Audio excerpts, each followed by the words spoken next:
नमस्कार मेरे प्यारे दोस्तों। म्यूचुअल फंड्स वेल्थ बनाने का एक बेहतरीन तरीका हो सकते हैं।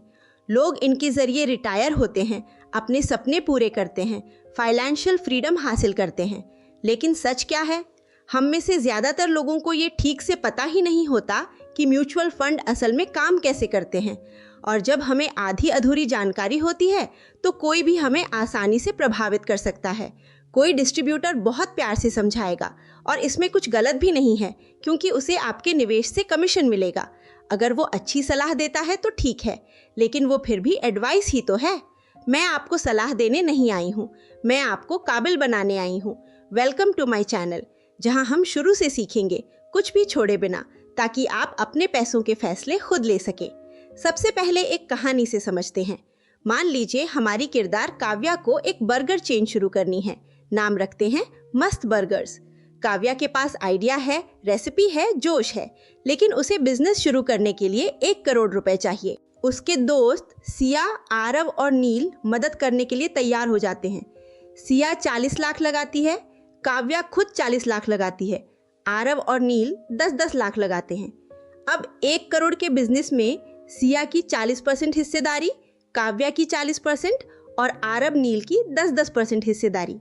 हिस्सेदारी को हम एक नया शब्द देंगे, इक्विटी। इक्विटी का मतलब है कंपनी में ओनरशिप, और उस ओनरशिप का जो प्रतिशत आपके पास है उसे कहते हैं स्टेक। तो अगर मैं 40% इक्विटी की मालकिन हूँ तो मेरा स्टेक 40% है। अब मान लीजिए काव्या को इतने बड़े निवेशक नहीं मिलते, उसे आम लोगों से पैसा जुटाना पड़ता। तब वो क्या करती? वो अपने 1 करोड़ की इक्विटी को छोटे छोटे हिस्सों में बांट देती। मान लीजिए 1 करोड़ को 10 लाख बराबर हिस्सों में बांट दिया, तो हर हिस्से की कीमत हुई 10 रुपए। इन छोटे हिस्सों को कहते हैं शेयर। अब कोई भी व्यक्ति सिर्फ 10 रुपए देकर मस्त बर्गर्स का एक छोटा मालिक बन सकता है। यही है शेयर बाजार का मूल सिद्धांत। अब आगे बढ़ते हैं। 5 साल बाद मस्त बर्गर्स हर साल 50 लाख का मुनाफा कमाने लगता है। एक नई उद्यमी तन्वी इस कंपनी को खरीदना चाहती है। वो सोचती है, अगर ये कंपनी हर साल 50 लाख कमा रही है तो मैं इसके 10 साल के मुनाफे के बराबर कीमत देकर इसे खरीद सकती हूँ। तो 50 लाख गुणा 10 बराबर 5 करोड़। इस कॉन्सेप्ट को कहते हैं पीई रेशियो, मतलब कंपनी के 1 साल के मुनाफे का कितने गुना दाम देकर आप उसे खरीद रहे हैं। अगर कंपनी 5 करोड़ में बिकती है तो जिन लोगों ने पहले निवेश किया था उन्हें बड़ा फायदा होगा। अगर मैंने 40 लाख लगाए थे और अब मेरे शेयरों की कीमत 2 करोड़ हो गई, तो ये जो फायदा है इसे कहते हैं कैपिटल गेन।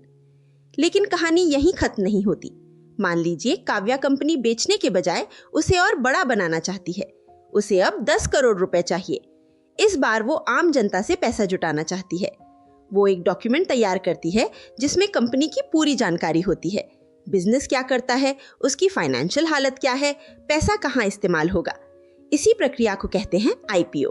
जब कंपनी पहली बार जनता को अपने शेयर बेचती है, वो प्राइवेट से पब्लिक बन जाती है। उसके बाद उसके शेयर स्टॉक मार्केट में लिस्ट हो जाते हैं, जैसे एनएसई या बीएसई। अब रोज लोग उसके शेयर खरीद और बेच सकते हैं। अगर खरीदार ज्यादा हैं और बेचने वाले कम तो शेयर की कीमत बढ़ेगी। अगर बेचने वाले ज्यादा हैं और खरीदार कम तो कीमत गिरेगी। यही है स्टॉक मार्केट की असली प्रकृति। लेकिन यहाँ एक बड़ी समस्या है। अगर कंपनी भविष्य में घाटे में चली गई, अगर प्रतियोगिता बढ़ गई, तो शेयर की कीमत गिर सकती है और यहीं से आम निवेशक डर जाता है। अब आता है म्यूचुअल फंड। मान लीजिए हम सब, आप, मैं, सिया, आरव, नील, अपना पैसा मिलाकर एक फंड बना देते हैं। क्योंकि हम सब मिलकर निवेश कर रहे हैं, इसे कहते हैं म्यूचुअल फंड। ये फंड एक नहीं बल्कि 30-40 अलग अलग कंपनियों में पैसा लगाता है। अगर कुछ कंपनियां खराब प्रदर्शन करें तो बाकी कंपनियां संतुलन बना सकती हैं। इसे कहते हैं डाइवर्सिफिकेशन, मतलब जोखिम को बांटना। इस फंड को संभालता है एक प्रोफेशनल फंड मैनेजर, जिसके पास अनुभव और विश्लेषण की क्षमता होती है। AUM, assets under management. अगर इस फंड में कुल 100 करोड़ रुपए जमा है तो वही इसका AUM है। फंड इस AUM को यूनिट्स में बांट देता है। मान लीजिए 100 करोड़ को 10 करोड़ यूनिट्स में बांटा, तो एक यूनिट की कीमत 10 रुपए हुई। इस कीमत को कहते हैं NAV, net asset value. NAV का फॉर्मूला है नेट AUM डिवाइडेड बाय कुल यूनिट्स।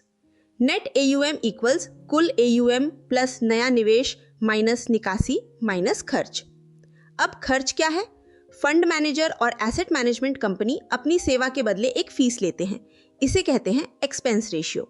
अगर एक्सपेंस रेशियो 0.5% है और AUM 100 करोड़ है तो साल भर में 50 लाख रुपए खर्च के रूप में कटेंगे। यह कटौती रोज रोज थोड़ी थोड़ी होती है।